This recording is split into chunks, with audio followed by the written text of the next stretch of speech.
What are your thoughts, Dustin, on his performance? I mean, he went up against about as tough of a defense as he could have possibly gone against. What was it, a 17 QBR? Yeah. Like, I mean, he had a rough day. It was 13 QBR, sorry. 13, Yeah. 83 yards. What are you feeling about him? I mean, he got more experience and he got to go up against, as hard of a defense as he ever will. But what are you thinking about his performance? I think especially with him being so young, like that's one of those like Cumbie can just sit down and watch the film with him, and instead of like crushing his soul about where he messed up so much, like just look at a few plays here and there and be like, hey, you should have made this read. If you don't lose your mind and try to scramble here and take one step up, maybe you have this crossing. Like find some stuff that he went one way and should have went the other way kind of deal. Grab some learning points from it. Don't bury him for it. Yeah. Because obviously we've seen him the week before be amazing and fill in pretty well. So, I mean, the potential's obviously there. So don't crush the kid for it. Same with Baron Morton that came in for like a drive. Don't crush him for it. Like find some learning points. Let's move on. We still got 2 games to play. Definitely a humbling experience after, he lit the world on fire last week going off. Like you got both sides of the pendulum on this one, right? You got the great performance in the win, and then you got just like one of our all-time offensive low performances. Yeah, it's nothing to get super mad about. I think it's definitely going to be a huge learning lesson for him, and maybe this ends up being something kind of good for him in the end-all be-all. Is like you don't have this good of Big 12 defense come through all that often, so Almost he's definitely never. gonna so he's definitely gonna have a chance to learn from this. He kind of knows what it's like now to go against a tough defense. Right. You gotta remain calm, but ultimately, how are you supposed to thrive as a quarterback when your offensive line is going up against a front that gets in the backfield almost every play? He had really no chance to succeed here, whether his offensive game plan, and we'll get into that a little bit, but ultimately he was kind of set up for failure in this game, and your line didn't do anything to help you, and their defensive line was just in his face all day. So, I mean, good quarterbacks would have struggled in that situation. So, like Dustin said, take the film, learn some things from it, and try to get better and see what you can do next week against another pretty decent Big 12 defense in Baylor. What are you feeling, Brooks, about with Cumbie after that performance? Man, it's hard because I don't want to swing far one way and then swing all the way back. Because I'm still on the hey. If he was our offensive coordinator, I think I'd be good with it. I did think this was not a very well thought out game plan. I didn't think we did much to help Donovan Smith against what we knew was going to be a pretty good pass rush. You didn't really have anything creative in the run game. It was all very predictable.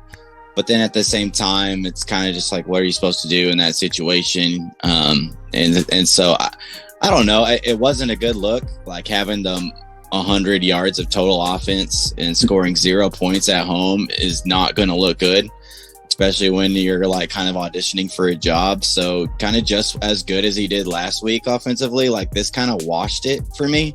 Yeah. And so, if he's our offensive coordinator, I'm going to be fine with it. If he's not, I'm going to be fine with it too. It's nothing that I'm just dying for him to be our OC like you see some people are. But at the same time, I do think he's brought a pretty efficient offense around this year. And like we've talked about, the consistency of having him can be important, but ultimately it's Joey McGuire's decision, and I'll roll with whatever that guy's going with. He's definitely gonna have a good pick, and good point there. Dustin, I mean, any thoughts? I mean, you were kind of a little hesitant to offer the letter for next year. You were just like, yeah, no, we'll see. It's a good start. Where are you at after this week with Cumbie?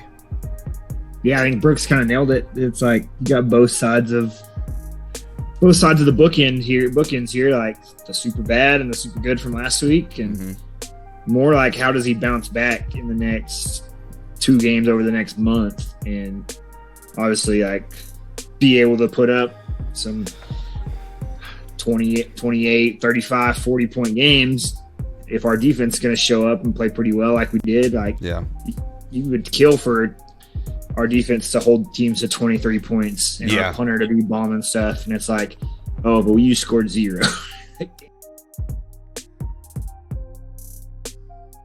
Against the Baylor Bears, we're not doing the Dallas thing anymore, right? We're at Baylor for this. Yeah, we've been done with that for a while. Yeah. It's still in the back of my head. That's what I did when I was in school. But we got the Baylor Bears coming up. It's a home game for them. They're number 11 in the nation at the moment of the recording. Obviously, it's going to be changed probably after next weekend or after tomorrow. But any expectations, Dustin? What are you thinking? Kind of heading into this game, what do you hope to see? I mean, what would make this kind of a good outcome, good game for you? I feel like we say this almost every game, but just keep it close. And I mean, you would like to say that went well last week, just looking at the score, but then your offense puts up 0, so really you didn't help yourself out there. And again, you're playing another top 20-ish, top 15 type defense, and a head coach that's known for defense. And Baylor's looking really, really solid. I know that you're facing a tough defense last week, but we need to see any sort of adjustments kind of be made to where you can put some points up. Brooks, what are you hoping to see out of this Baylor game? Yeah, you obviously want to see an offensive bounce back performance. You want to see a better performance from your offensive line. Give Donovan a little bit of time to throw it. That's going to help a lot. Create some running holes for your defense or for your running backs. Baylor's really good on the defensive side of the ball. They're giving up 19 points a game. And so it's going to take some creativity. We're going to have to, Cumbie's going to have more of an Iowa State performance than he had more of the Oklahoma State performance. So my unluckiness in shot bets holds up. I'm going to hold the Baylor side of this line. And then hope that we keep it closer just so we kind of have a good sign. But I guess hedge that bet a little bit. I'm going to take the Baylor side of this bet in hopes that Texas Tech actually doesn't do what is predicted to happen, I guess. I don't know. But that's going to be my bet. I'm going to take the Baylor side, 14 or higher. I'm with you on that. I think Baylor's got too much to play for. Too good of a defense, just a little better team than we are at this point. So I don't see 14 points being that difficult for them to cover. Yeah, true. Brooks, what are you feeling? I'm going to go with Tech to cover a really large spread for a team that we don't know if they're going to be with their starting quarterback or not. Yeah, that's a big factor. I think that will be a big factor. And like Oklahoma State, their offense doesn't scare me. Yeah. And so I think defensively we'll be able to keep us in the game. And I think you'll probably get a bounce back performance from the offense.